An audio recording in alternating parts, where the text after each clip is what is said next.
So the question is, what if you had to improve baseball? So I actually like baseball. It's like one of my, well, I don't, in general, I don't really watch sports that much, but if I had to choose one, it'd probably be either football or baseball. But we agreed to answer this question, so I came up with an answer. I've decided to do this thing called pitching. You can throw it too far to the left 3 times, or, well, if you do it 4 times, they get a base. So I wanted to change it. I wanted to change baseball somehow. I wasn't exactly sure how to at first, but I looked at like the equipment that baseball has. They have gloves, they have hats, they have bats, and the bat part caught my interest. I was like, what other things use bats? And what I came up with were piñatas. People use piñatas or use bats to hit piñatas. So I'm going to add piñatas to baseball. Ooh. Yeah.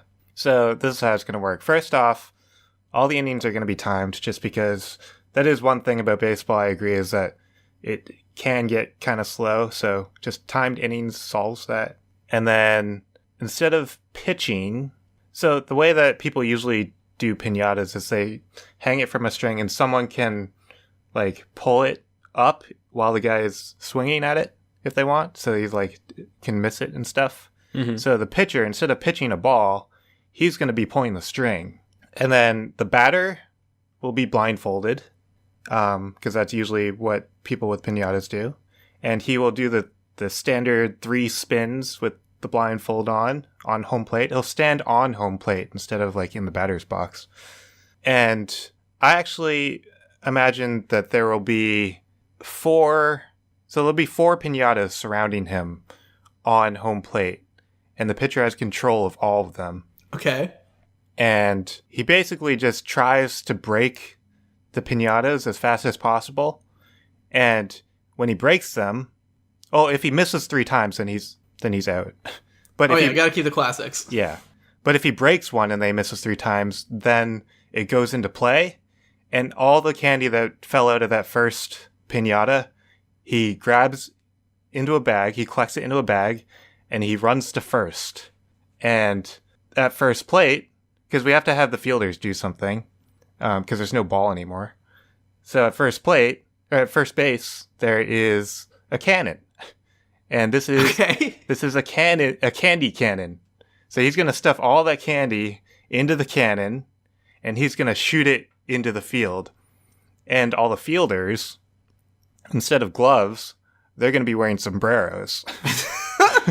And they're going to try to catch as much candy as they can with the sombreros before it hits the ground.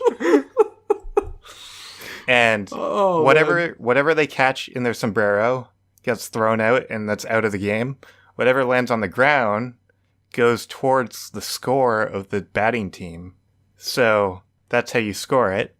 So I had 4 piñatas around home plate. So if you break more than 1 piñata before you miss 3 times, then you get more candy.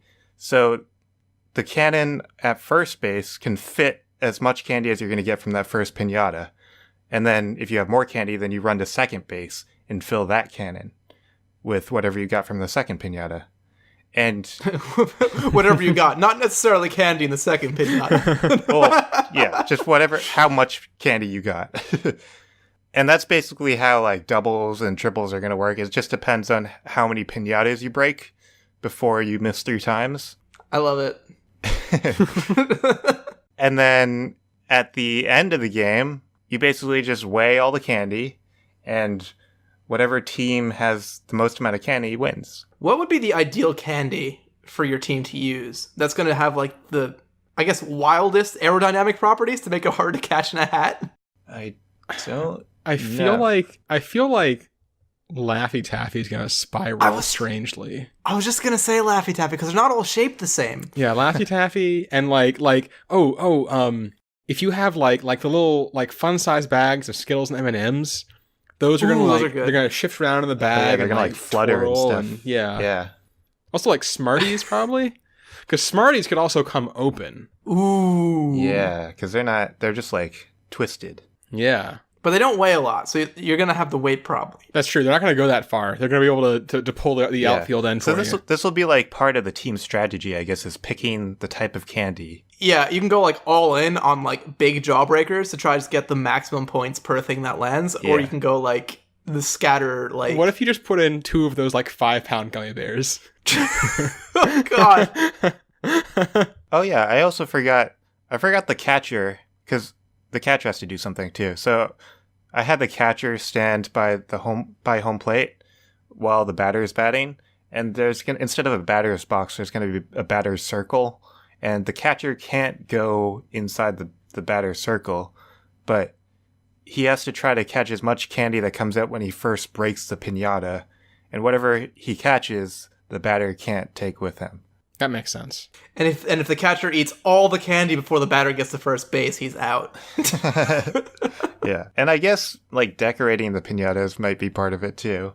Or you could just have like the mascot of the opposite team.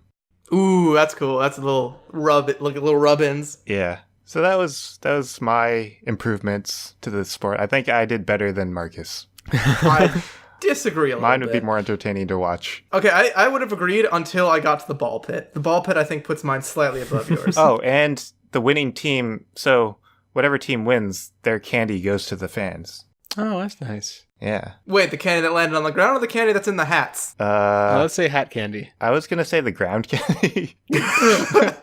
And you say my sport's not safe. They're wrapped.